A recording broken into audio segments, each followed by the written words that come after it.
share ko. Okay.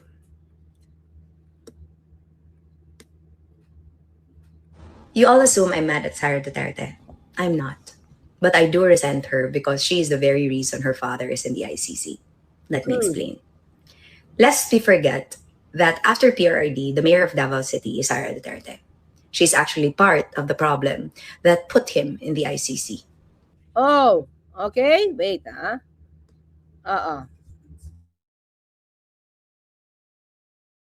Bakit niya ba nasabi na part ng problem ito si Sara Duterte, si VP Sara? We can't deny that involvement. She truly is part of that problem.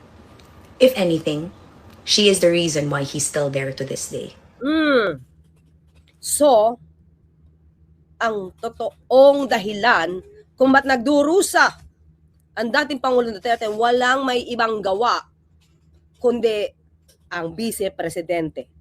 Kaya tuloy marami nag-iisip, teka lang. Unang-una, ba't kaya ganyan yung mga depensa? Parang ayaw yung pangawalan si dating Pangulong Duterte. Wala kayong kadepensa patungkol sa patayan. Ang depensa nyo, puro technical. Ang depensa nyo, kidnapping. Samantalang, mismo si dating Pangulong Duterte habang nasa Hong Kong, sinabi niya, okay lang siyang arestuhin. Ready siya for that. At habang nasa aeroplano, diba? Moving na to The Hague, sabi niya, inaako niya ang mga patayang iyon. Diba? Tapos, ang nandiyan sa letter nyo, kidnapping, na pinamunuan, ni Pangulo, tapos ano pa, gawa-gawa lang daw, nang galit sa kanya, sa politika, yung pagbibintang ng patayan. Mag-iisip ka talaga eh. Nag-uulyanin ba si dating Pangulong Duterte o gawa-gawa lang? Diba? Ang dami niya nang inamin. Ang tanong natin, alam ba ni Kaufman ang lahat ng inamin ni dating Pangulong Duterte? Under oath. Tuloy tayo. She is partly the reason why, or not really partly, but hugely responsible for why he's there and not here with us. And that's what I do not want to support. I do not want to support a wannabe like Sara Duterte. Tandaan natin mga, dati tong kulay green. Teka lang, hanapin natin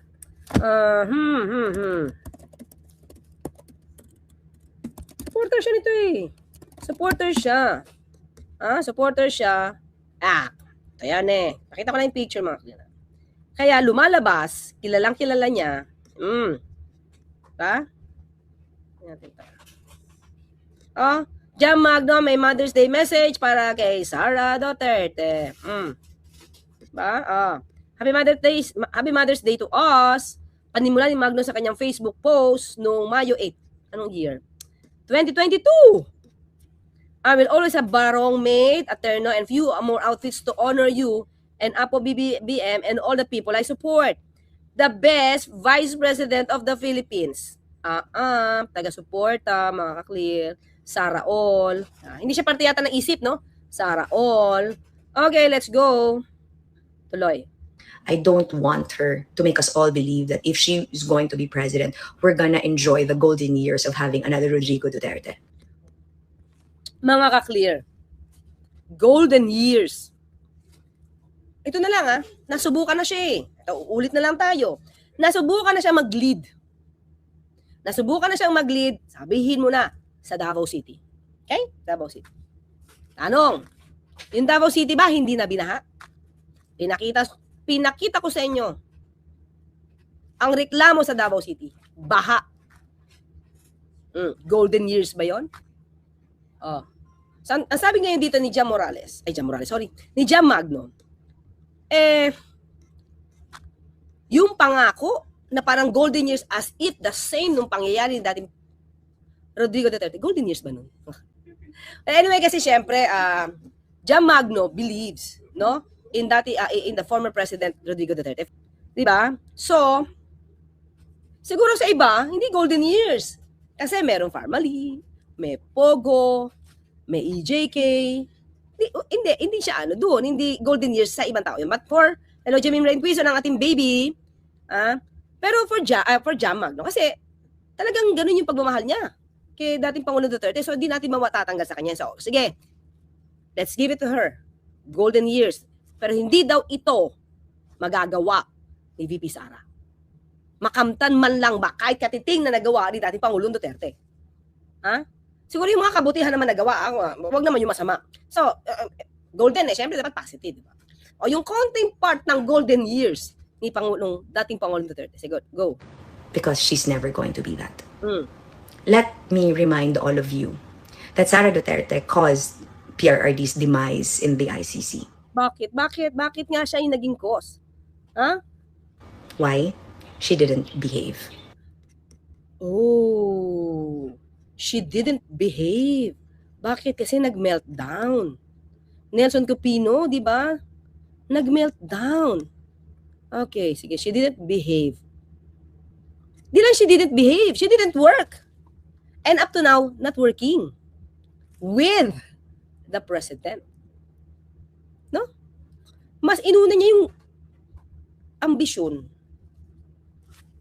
kaysa tumulong sa gobyerno. Tumulong sa administrasyon. Sabi ko nga mga kaklir golden years maliban na sa Davao City. She was given a chance, how many? 2 years? To be the head of DepEd. Did she prove anything? Did she improve anything? Diba? Meron ba? Di ba parang mas naging worse? Daming mga ghosts. Di ba? So, nasa ang golden years? Kasi alam mo mga kakli, kahit konting panahon ka lang sa isang lugar, sa isang departamento, kahit konting panahon ka lang, pero if you are really working, not for yourself, but for the interest of those people depending on you, work talaga, as in work, walang personal na interest, magpa-flourish ka, magpa-flourish din yung department mo. Diba? Kung ipinaglaban mo, sabi niya kasi ganito, hindi, kasi merong korupsyon tungkol sa pagpapagawa ng school buildings. I-assume natin. Kaya wala pa siyang pruweba. I-assume na lang natin.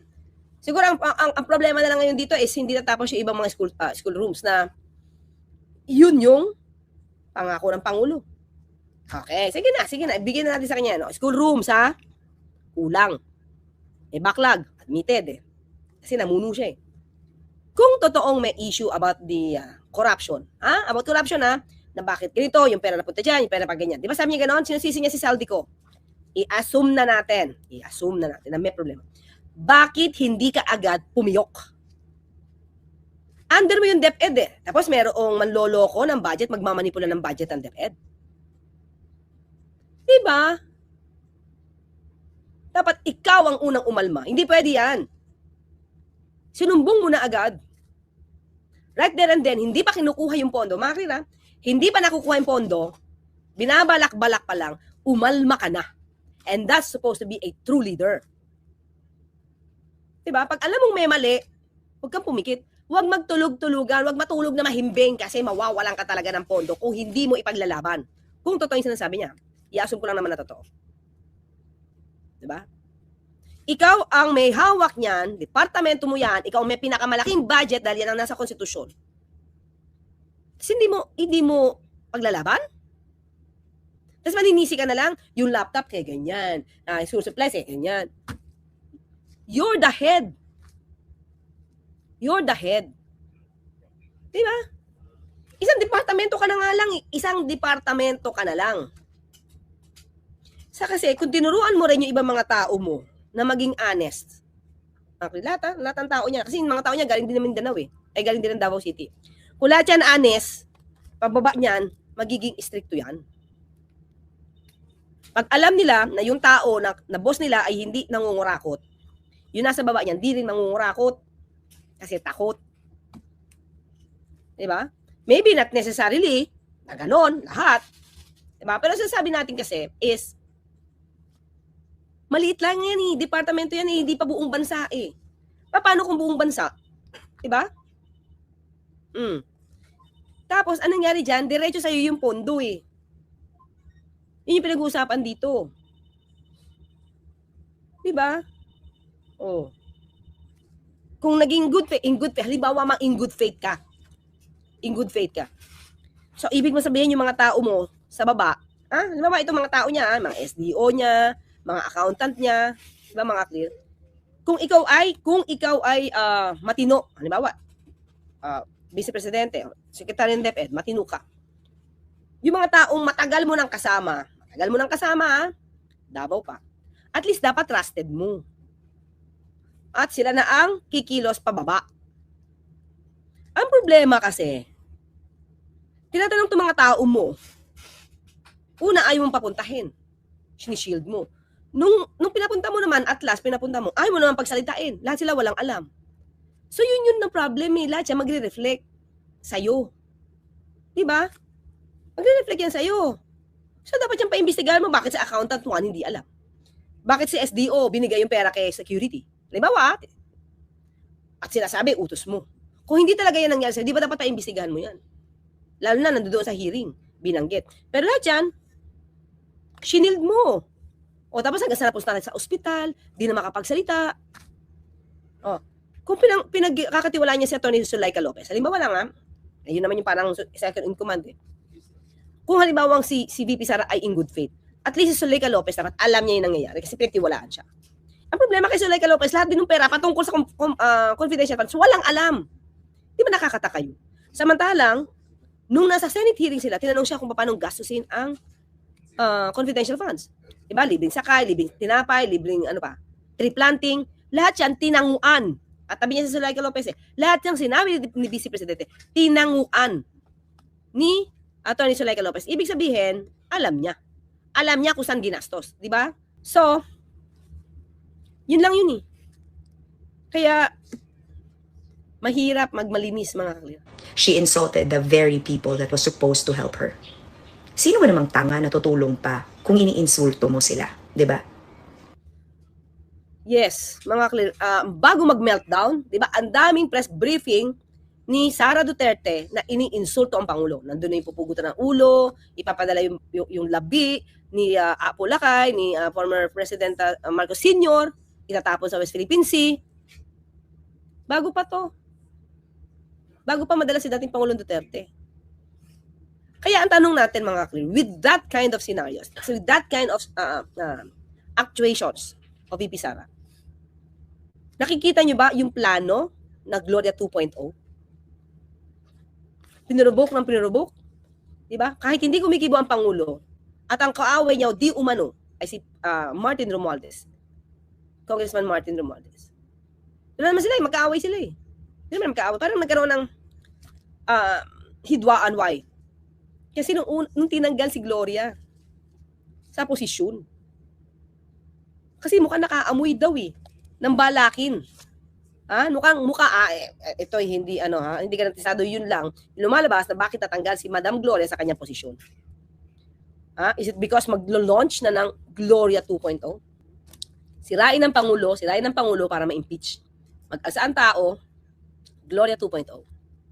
Pero mukhang naamoy, kaya nahadlangan si Madam Gloria. Mga clear, yon ang nababalitaan natin. Okay? May disclaimer ako dyan. I do not have personal knowledge on that. Yan. At least maliwanag tayo dyan. Kaya hindi ko yan kiniklaim na from me or yung katotohanan na ay galing sa akin. Yan ang lumalabas. Kung bakit nagkaroon ng rift, no? Ang relasyon. Okay. So after matanggal si Madam Gloria, di ba? Anong nangyari?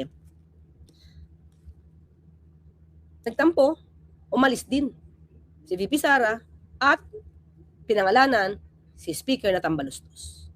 Yun lang yun. Doon nag-start. Diba? Ayan. So, dun yun.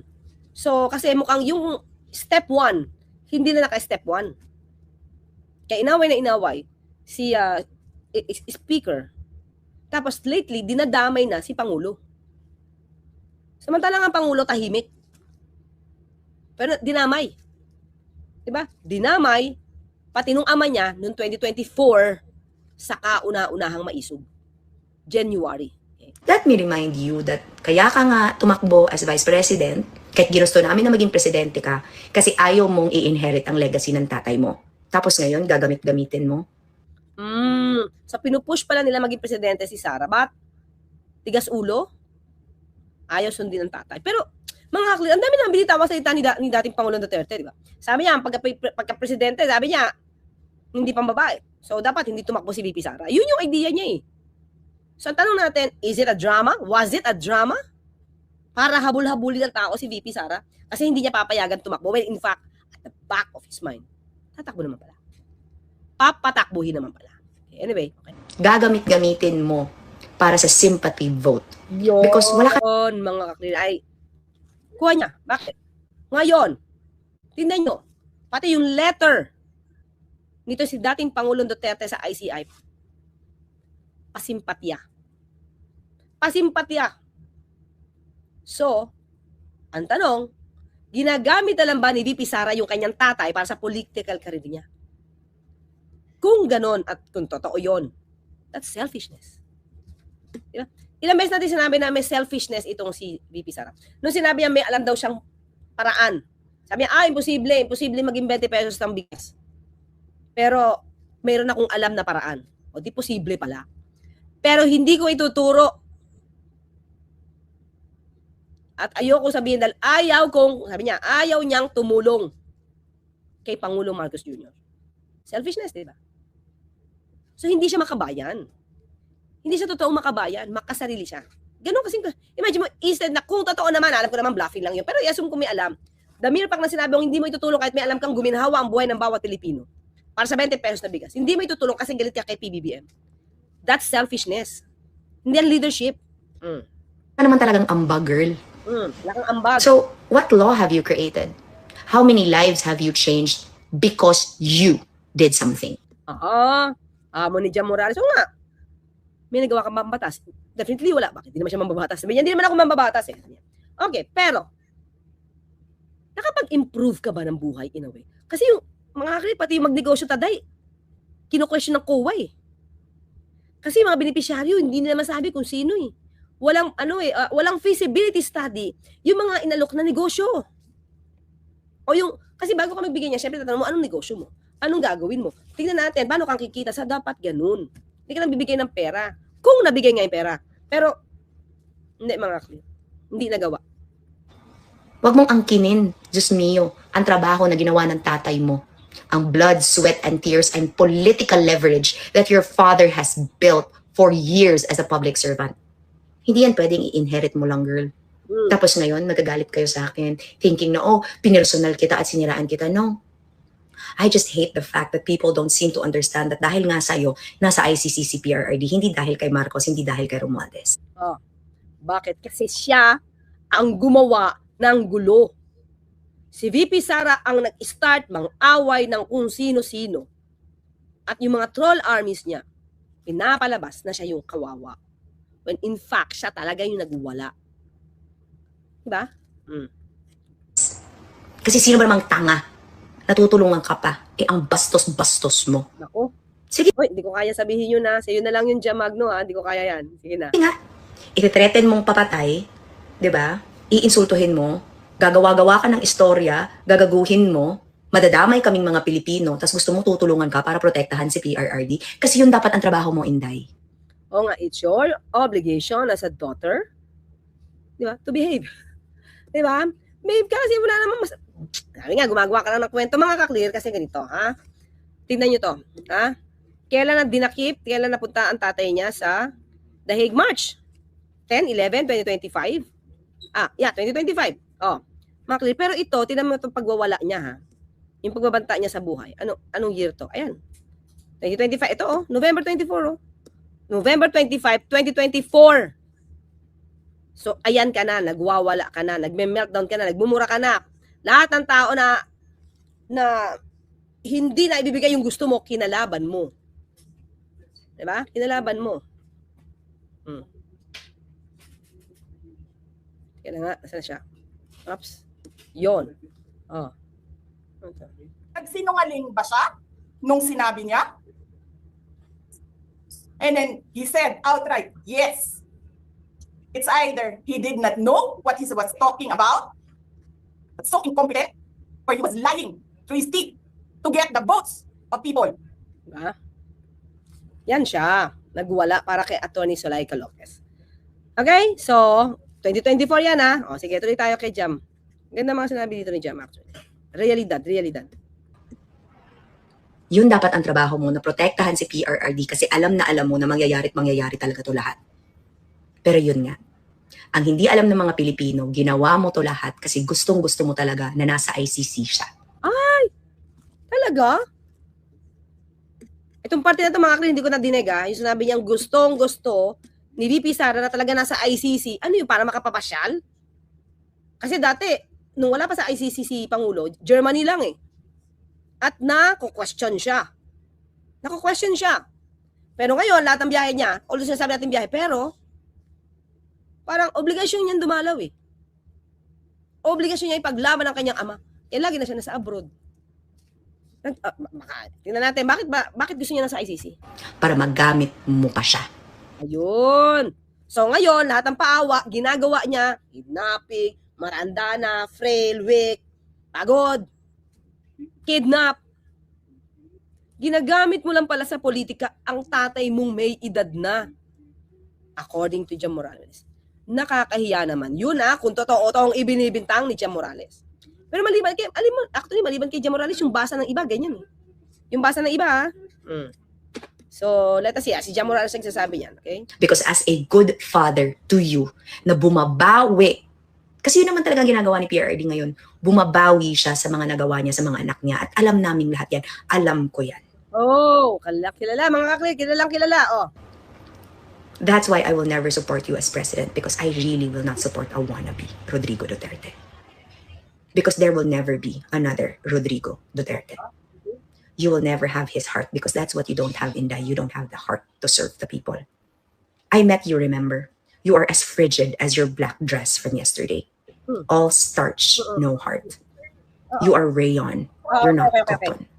Okay. Diba? You think na galit ako, na dapat matakot ako when you're president. Girl, you are an abomination if the Filipino people will elect you. Wait lang, Bawi. Sorry. Again, Jam Magno. Sorry. Jam Magno. Sabi ko kasi yung singer, sorry. Siya sa mga nagawa niya sa mga anak niya. At alam naming lahat yan. Alam ko yan. That's why I will never support you as president, because I really will not support a wannabe Rodrigo Duterte. Because there will never be another Rodrigo Duterte. Oy, mga kaklier, sabi ni Jam Magno, wala siyang heart. Walang heart si VP Sara. Baka kaya ganun siya mag-meltdown. Para kanino ang kanyang heart? Ha? Wala daw heart sabi ni Jam Magno. The heart to serve the people. I met you. You do not have the heart pala to serve the Filipino people. But you have... So paano to, Jam Magno? Pang personal interest lang talaga si VP Sara? Lahat ng ginagawa niya pang sarili? Pang sarili lang ba? Remember, you are as frigid as your black dress from yesterday. All starch, no heart. You are rayon. You're not cotton. Diba?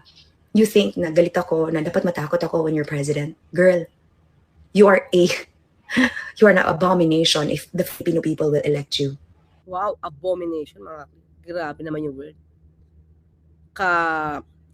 So, yung sobrang hatred na dapat. Abomination. Diba? So, pag ikaw ay na-elect, gano'n na mangyayari. Full of hatred. Diba? Pangit naman yata maging gano'n ang leader natin, mga kaklir. Baka lahat na lang ng tao na hindi susunod sa kanya. Ang tawag yun, kainisan, kagalitan, kagalitan niya. Magalit siya ng buo. Tapos magwala. It will be a reflection of the Filipino taste. Diba? Yung we aim for a Rodrigo Duterte but we'll just settle for a Sara just because she shares a family name. Nako. So parang ang dating, wala kang kakayanan, nagkataon lang na Duterte yung apelido mo. How sad. Hindi naman ako galit sa'yo sa personal na reason. Siguro naiinsulto kasi how can I support a president kung alam kong mas matalino ako? Wow! And wow! Oy! Wait. Oo nga naman. Diba? Yung we aim for a Rodrigo Duterte but we'll just settle for a Sara just because she shares a family name? How sad. Hindi naman ako galit sa'yo sa personal na reason. Siguro naiinsulto kasi how can I support a president kung alam kong mas matalino ako? Hala. Kuha nyo yun, mga kaklir? Boom! Sunog sa aming Mexit, di ba? Tama. Tignan natin. Marami pa to. Sige, go. And girl, kaya kong mag-extemporaneous na wala akong binabasa. Aray ko, ibig sabihin, nagiging maayos lang ang pananalita ng Vice Presidente kapag may binabasa.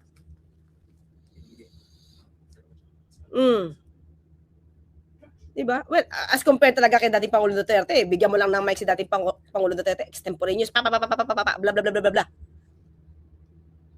Sa practice ng law, si dating Pangulo Duterte, fiscal, prosecutor, public prosecutor, who learned a lot in creating, making up intrigues, and planting of evidence. San ka pa?